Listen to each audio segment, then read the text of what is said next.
Olá pessoal, eu sou o professor Rubens, professor de língua portuguesa da sala de vocês. Estou aqui para fazer um breve resumo das aulas que vocês assistiram no semestre P entre os dias 4 de maio até o dia 20 de maio. É o nosso segundo bimestre, tá bom? Pois é, vamos começar estudando o que são gêneros textuais. Gêneros textuais é essa diversidade de textos que circulam em nossa sociedade. O homem, desde sempre, ele precisa da interação. Para que ele possa interagir com o outro, ele criou textos. Olha aí, nós temos muito, e vários vocês conhecem, notícias, história em quadrinhos, crônicas, cartas, diário, biografia, conto, enfim. É uma infinidade de textos, não é? E aí é sobre isso que a gente vai falar agora. Essa diversidade de textos que vocês viram na página anterior, ela se divide em dois grupos. Os textos literários e os textos não literários. Qual é a diferença entre eles? Está aí, ó. Os textos literários são aqueles que possuem a função estética. Eles foram criados para divertir, para emocionar, para encantar.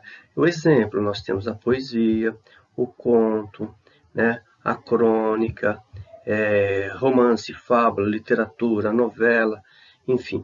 E já os textos não literários são aqueles que foram criados para informar, e têm a função utilitária de convencer, de explicar, de ordenar. Exemplo, a notícia, a receita, a bula, manual de orientação, textos publicitários, são diversos também. Dentro dos gêneros literários, nós temos uma outra classificação, que são os gêneros literários narrativos. E aí a gente vai entender daqui a pouco que são gêneros narrativos. Tá? Nós temos a fábula, a crônica, o conto e o romance. O romance é o alvo do nosso estudo agora. É sobre ele que iremos aprofundar os nossos conhecimentos. Vamos ver?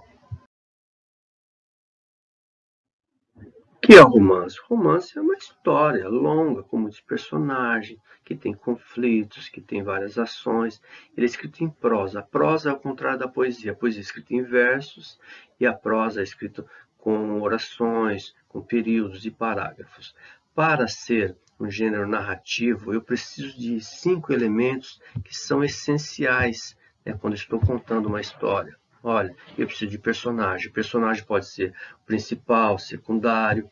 Eu preciso do tempo. Quando que aconteceu isso? Foi à noite, foi de dia, foi no inverno, foi no verão, foi no século passado. Eu preciso do espaço por onde os personagens vão circular. O espaço pode ser interno, dentro de casa, pode ser num clube, pode ser dentro de uma fábrica, pode ser espaços externos, na praia, na rua, né?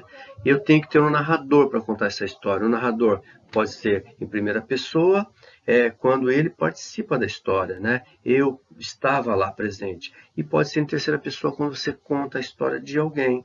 No caso aqui, o narrador pode ser onisciente, sabe de tudo, sabe sobre todos os personagens, pode ser onipresente, estar em todos os lugares.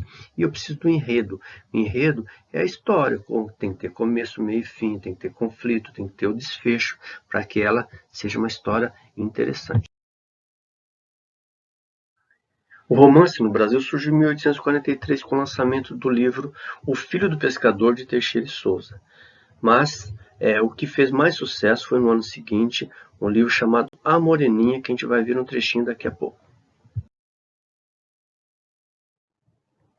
Quem eram os leitores desses livros de literatura, desses romances do século XIX? De acordo com Alfredo Bozzi, um grande crítico literário, né, eram os moços e moças provindos de classes altas. O pessoal mais pobre, infelizmente, naquele período, não tinha acesso à escola nem à leitura, né? Por isso que esse tipo de entretenimento era só para as classes privilegiadas. Olha aí, pessoal, nós temos um trecho do livro A Moreninha, do Joaquim Manuel de Macedo, está no caderno Aprender Sempre, volume 2, nas páginas 3 e 4. Aqui é uma cena em que o Augusto e a Carolina, que são personagens principais desse livro, estão passeando à beira-mar, pelo jardim de braços dados, num clima de muito romance. porque era a época do romantismo. Isso era comum no século XIX. Então, por aí também dá para vocês perceberem o quanto a literatura, através da literatura, a gente pode entender como eram os costumes em um outro período, né? Este livro aí, pessoal, Madame Bovary, foi escrito em 1857 pelo escritor Gustave Flaubert, lá na França. É o livro que vai dar início ao realismo no mundo. Realismo faz oposição ao romantismo, que é o período anterior do livro A Moreninha. Aqui no Brasil, o realismo começa com a obra maravilhosa desse escritor também genial chamado Machado de Assis. A gente vai falar mais sobre ele, não é? Esse livro é lançado em 1881, chamado Memórias Póstumas de Brás Cubas. Então é um livro muito diferente de tudo aquilo que vocês já leram, eu tenho certeza disso. Eu vou comentar um pouquinho adiante. Então, pessoal, aqui nós temos um pedaço, um trecho do livro Memórias Póstumas de Brás Cubas. O livro está escrito em primeira pessoa. É diferente do livro A Moreninha, que estava escrito em terceira pessoa.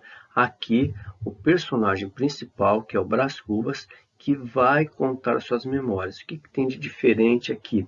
É que o Brás conta a história depois de morto, tanto que é engraçado que ele mesmo tem dificuldade para se intitular, né? Se ele é um autor defunto ou se ele é um defunto autor.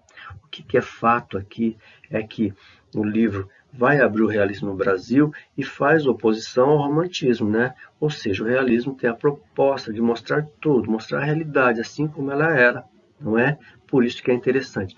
Vale a pena você conhecer esse livro. Espero que esse breve resumo possa ajudá-los, né, a reconhecer o que é um gênero textual romance, possa desenvolver as habilidades para reconhecer as características do romance, os elementos básicos da narrativa, enfim, espero que possa ampliar o conhecimento de vocês, tá? Um grande abraço e até a próxima.